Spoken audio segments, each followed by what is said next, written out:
चील और कालू कौवा लाडो चिड़िया के घोंसले के पास पहुंच जाते हैं। चल कालू, मैंने तुझे रास्ते में जैसा बताया है वैसा तू कर लेना, फिर आगे देखना जादू क्या होता है। चील ने जैसा बताया था वैसे कालू कौवा आवाज़ निकाल देता है। अरे वाह, माँ आ गई है। मुझे तो बहुत भूख लग रही है। ये तो मेरे माँ की ही आवाज़ है। चलो चलो दरवाज़ा खोल देते हैं। क्या माँ, तुम आ गए? हाँ मेरे प्यारे बच्चों, मैं आ गई तुम्हारे लिए बहुत सारा खाना लेके। जल्दी से दरवाज़ा खोल दो। बच्चे जैसे ही दरवाज़ा खोलते हैं वैसे ही उनके सामने कालू कौवा और चील खड़े दिखते हैं। बच्चे डर जाते हैं, उनको तो उड़ने भी नहीं आ रहा था। कालू कौवा और चील ने बच्चों को एक पोटली में बांध दिया और वहाँ से उड़ गए। चील और कालू कौवा जा रहे थे, तभी लाडो चिड़िया ने आते आते उनको देख लिया। अरे ये क्या, ये दोनों मेरे घोंसले की तरफ कैसे आ गए? लगता है कुछ गड़बड़ है। मुझे जल्दी से मेरे घर पहुंचना चाहिए। लाडो जैसे ही घर पे आ जाती है तो उसको दिखता है कि घर में बच्चे भी नहीं है और घर का दरवाज़ा भी खुला है। ये क्या, मेरे बच्चे घर में नहीं है?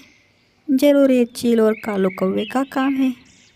जल्दी से मुझे उनका पीछा करना चाहिए, नहीं तो वो दोनों मेरे बच्चों को खा लेंगे। लाडो सीधा अब मदद मांगने के लिए बूढ़े कौवे के पास चली जाती है। बूढ़े भैया, मुझे मदद चाहिए, मैं बहुत मुसीबत में फंस गई हूँ। बोलो लाडो बहन, तुम्हें क्या मदद चाहिए?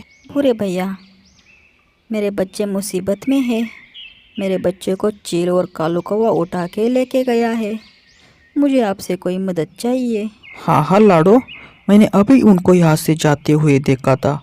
उनके हाथ में बहुत बड़ी कोई चीज़ थी, तभी मुझे उनके ऊपर शक हो गया था। हाँ कालू भैया, इसीलिए मुझे उन दोनों को सबक सिखाना है और मेरे बच्चों को छुड़ाना है। नहीं लाडो, इस समय शक्ति का उपयोग करके कोई फायदा नहीं है। इस समय युक्ति का उपयोग करना पड़ेगा। हम दोनों मिलके भी उन दोनों का कुछ नहीं बिगाड़ सकते। क्या तुम मेरे ऊपर भरोसा रख सकती हो?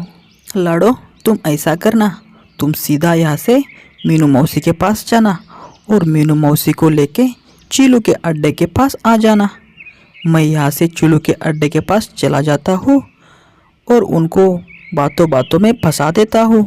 तब तक तुम वहाँ पे पहुँच जाना। लाडो बूढ़े के हाँ में हाँ मिलाते हुए मीनू मौसी के पास चली जाती है।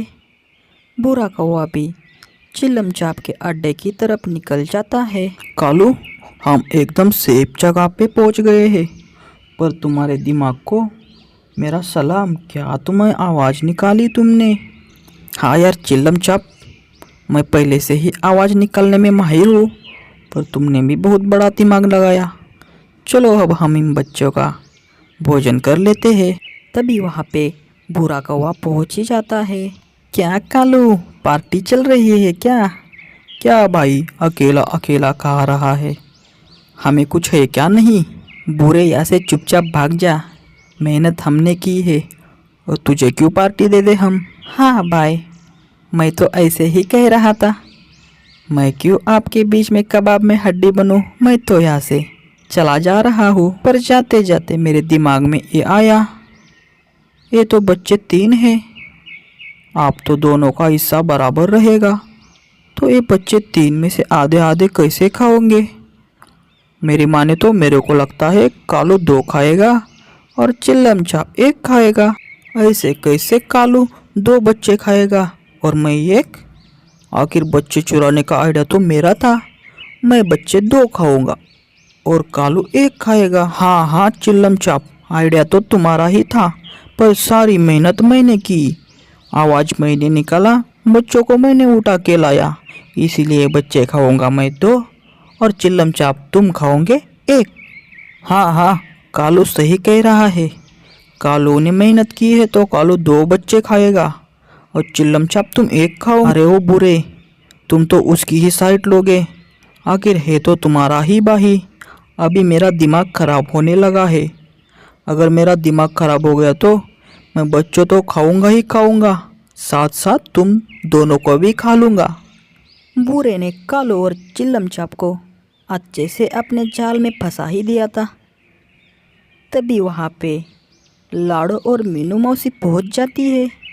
मीनू मौसी जो इस जंगल की बहुत पुरानी मौसी थी, उसे जंगल के सारे पंछी डर जाते थे। मीनू मौसी वहाँ पे पहुँच गई।